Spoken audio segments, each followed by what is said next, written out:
Okay, so this class is on the magnetic Qigong based off Kuan.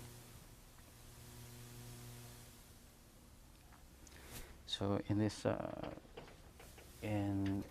this method, you're using your brain and you're developing your brain.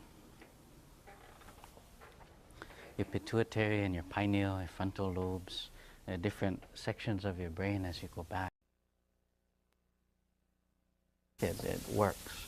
It works not doing it and holding it and then waiting for something to happen, but doing it and feeling and experiencing the energy, knowing what you do with your hands stimulate what part of your brain, looking for the reactions inside of your body, knowing that you've charged up the right places, and then you let your brain rest so that your brain can grow and develop and evolve. And you visualize in your hands a sphere, like a white ball sphere, bright light spheres inside of your hands. It makes your hands frame out like this, and like it's holding a ball of qi. That way it's not flexible like this, but it has its own kind of integrity. When your hands come together like this, the two balls become one ball. Oh, how nice for the brain, huh? Left and right brain becomes one brain. Just for a little bit. Just dip your foot in it for a little while. Try to experience a little bit. So you see where the hands are like this, you compress the two ball into one ball. It's like two energies becoming one energy. So you actually have to use your intent to compress and squeeze the energy there. So you have stretching with your intent. And also the direction of the pinky, this way.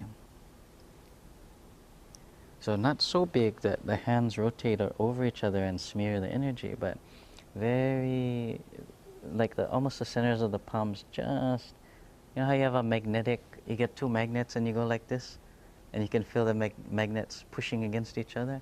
That's what you should have here, is that same kind of feeling. But it doesn't have to be wide and arcing. It has to be kind of small, narrow arc like this, and still that that fluidity in the spine. Okay. So your spine may go one way, spine may go the other way, but it's very fluid, and the energy is good, and you have space, and you create a lot of space. So that's the first part. The fluidity of the spine, there's a certain speed that you can move where you feel like your body is almost automatically melting, and there's a foothold, but it's fluid. You'll feel your central channel pump. The energy in the central channel will pump through.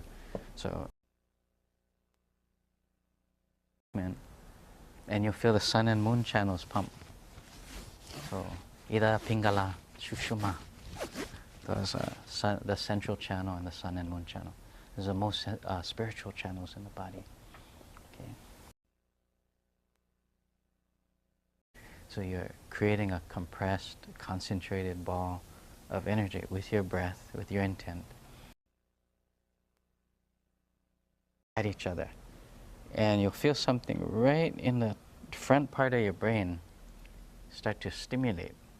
So you don't want to stimulate too strong, but just strong enough to stimulate that part of your brain. So you're going to do it enough so that you can take your time, and then you do the amount of repetition, and you start charging up all those different parts of your brain. You don't have to do all at once, sometimes too stimulating.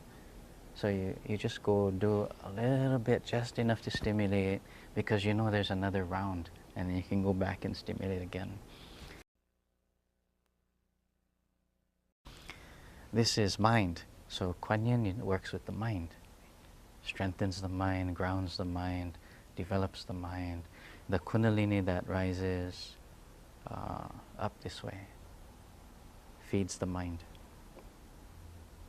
So Kuan Yin holds the mudras like this. So when you're looking at your third eye, you have three third eye.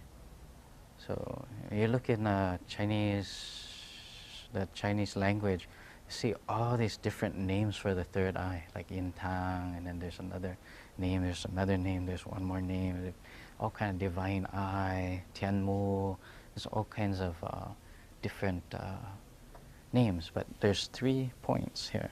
One is where the hairline is supposed to be, one is where the center of your forehead is, and one is the center of the middle of your eyebrow. The point between the eyebrow. The nerves go to the left brain, which is here, to the right brain, the one here, and to the corpus callosum here. Okay. Then the corpus callosum, the divine eye, so the heavenly eye or divine eye, allows you to stand with one foot firmly in both worlds, like the corpus callosum.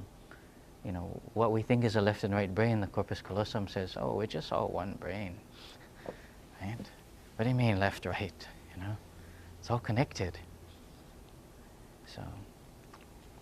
So it's trying to show us something. And as your brain develops, you'll develop a webbing over the left and right side. The corpus callosum will web over the left and right brain, and you won't have a left and right brain. You'll have a fused brain.